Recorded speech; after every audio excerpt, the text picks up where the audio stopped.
The devastating earthquake in Turkey and Syria has left more than 35,000 people dead now. A week after the disaster struck, rescue teams began to shift their focus from searching for survivors to delivering humanitarian aid to hundreds of thousands of those affected.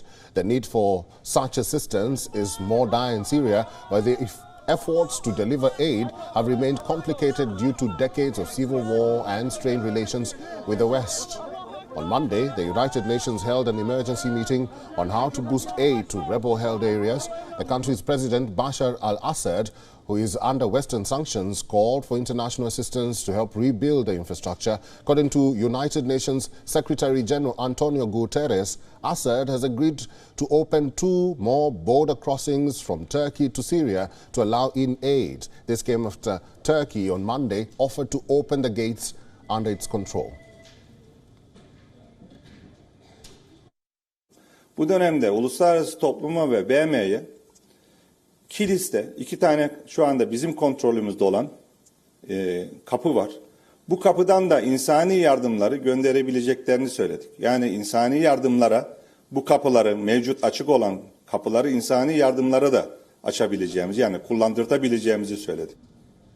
The announcement comes as a sigh of relief for more than 4 million people living in rebel-controlled areas of northwest Syria. Till now, all of the aid was being delivered through only one conduit, namely Bab al-Ahawa crossing. But after the meeting of the United Nations, 2 more gates from northwest Syria will be opened, and these are Bab al-Salam and al-Ra'i. Syria's ambassador to the United Nations also reiterated the country's commitment towards supplying relief material to the rebel-held areas.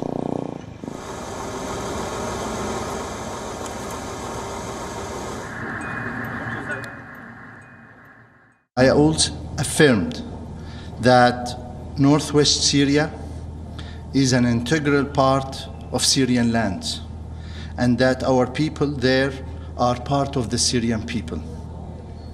And Syria will not accept that they be divided based on lines drawn by terrorist armed groups. Based on that, Syria support the entry of humanitarian aid into the region through all possible cross points, whatever from inside Syria or across the borders, for the period of 3 months, to ensure the delivery of humanitarian aid to our people in the northwestern Syria, which is part of the disaster areas designated by our government. The stories still continue to emerge of people found alive in the rubble, but with 7 days passing since the quake struck, experts warn that hopes of survival are dimming. Meanwhile, survivors face a lack of water and power and poor sanitation, in addition to being homeless.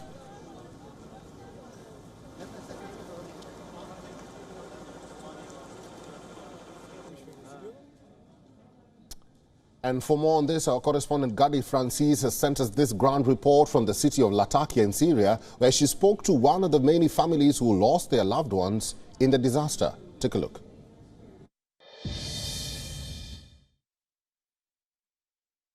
The son and the daughter of Dr. Faiz and Dr. Hala, 2 of the most famous doctors in the town that are also victims, 2 of the many victims in Syria after the deadly earthquake.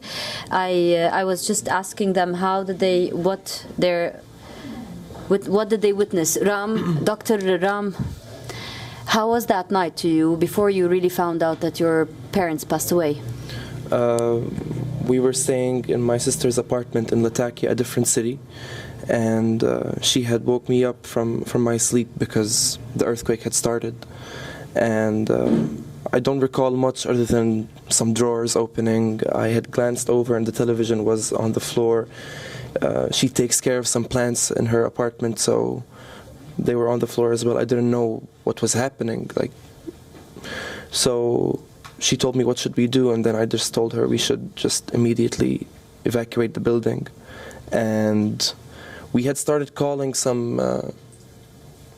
we called our parents, and my father his line was busy, which means there were other people calling him as well.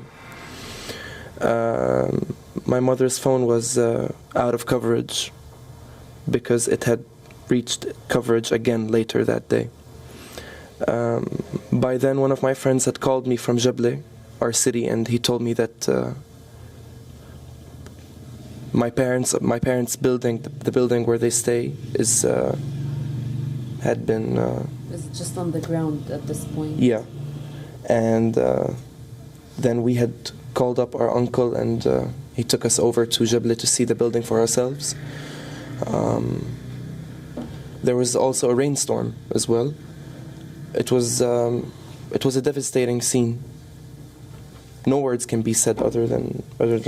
How much did you have to wait before your parents were evacuated? We waited, I think, 2 days. No, my parents weren't evacuated. They were at their bedroom.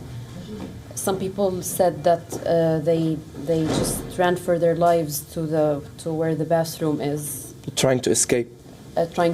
So they weren't evacuated. They couldn't make it. How out of long the did they apartment. stay under the rubble before? Approximately 48 hours. Yeah. So what we. So did- you stood there outside 48 hours just waiting. Yeah. Did you have hope that they might be surviving?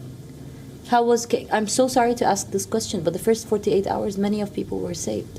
Yes, of course. Exactly, yeah, and there was this, like, a lot of people were saved from the building itself. So we had hope that, like, no, there's no way that mom and dad could ever die this way. So we had hope, we had false hope till the Dr. very Sarah, last allow minute. me to ask, who were there for the rescue or the removal of the rubble for these 48 hours that you stood there waiting for your parents? Who was helping?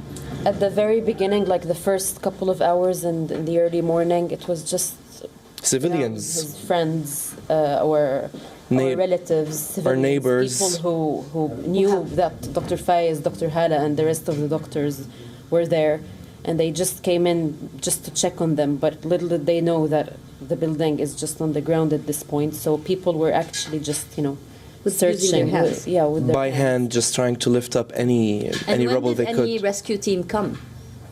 Then some machinery started coming. Syrian machinery. Then the volunteers, the Lebanese and the Palestinian. Yeah, The the volunteer- volunteers. When did they coming arrive? For me second day, I guess. personally, I saw them. I saw Lebanese, Palestinian volunteers. So the third day after the earthquake, personally, and Okay. because I wasn't there after we had figured out they passed. And the Russians. Second day. So before your parents were like out of the rubble, the Russians were there. Yeah. Did the Russians help? Yes, Yeah. they did. Yeah, And, they were organized more because Probably because they were trained to handle such. They have experience, such, that's all. emergencies and situations, but with. So they were more efficient, you're saying? I would say so. Yeah, exactly. Yes. I'm so sorry we have to dig in your pain and your agony, but your message is very important because many Syrians are just in your shoes right now. Many families have been lost totally. So it's a little scarce to find someone that can articulate in English. So I must ask you these questions, okay?